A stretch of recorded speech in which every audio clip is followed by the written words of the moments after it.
John before I ever came to CalArts, well, long before, actually before CalArts was built, but one encounter was at a place called the Center for Creative and Performing Arts at the State University of New York in Buffalo, which in the late 60s and early 70s was one of the landmark communities of American experimental music. And John had been there as a percussionist. And one of the nice things about that program, which is historically very important, is that it hosted a kind of emerging direction in 20th century, Western 20th century music, which we now think of as kind of what identifies our school, and that is the notion of the composer-performer or performer-composer.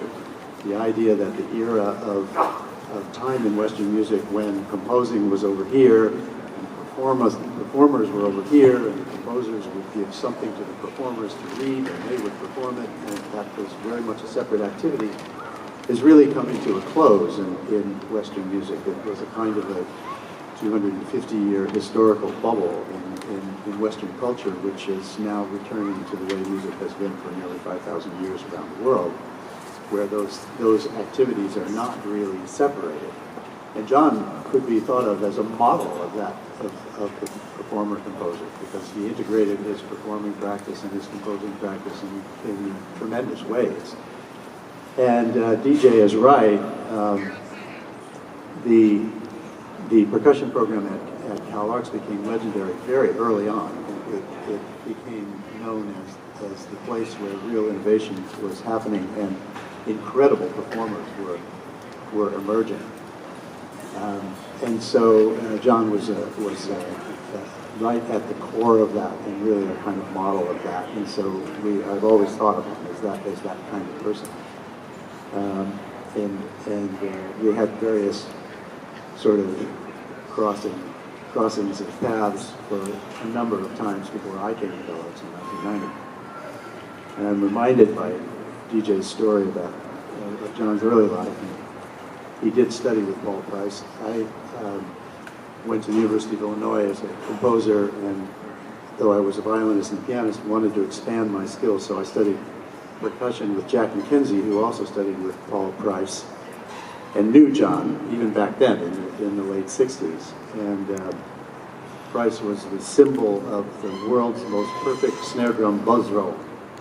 It would go like that and never make an interruption. But it's interesting how one goes from that kind of a trajectory to the incredible blending of genres and styles and world cultures and influences that have happened in percussion.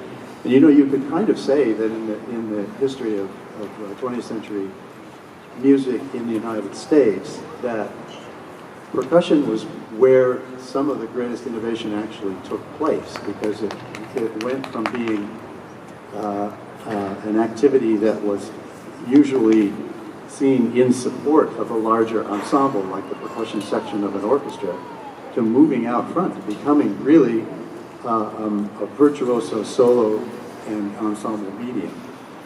And we're proud that at CalArts, at least from the 70s onward, we have been leaders in that. You're about to hear the repercussion unit, which also was legendary for its drawing on musical styles and various kinds of musical functions that really threw out the idea of genre.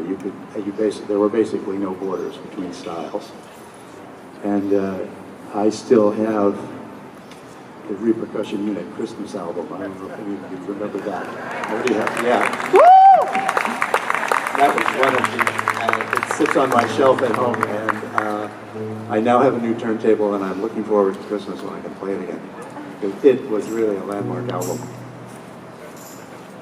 How are we doing, guys? We're about finished. Okay. Well, then I'll let you breathe for a second. I think I've covered enough time, and I'll get back to my seat and we can enjoy the repercussion unit. Thank you.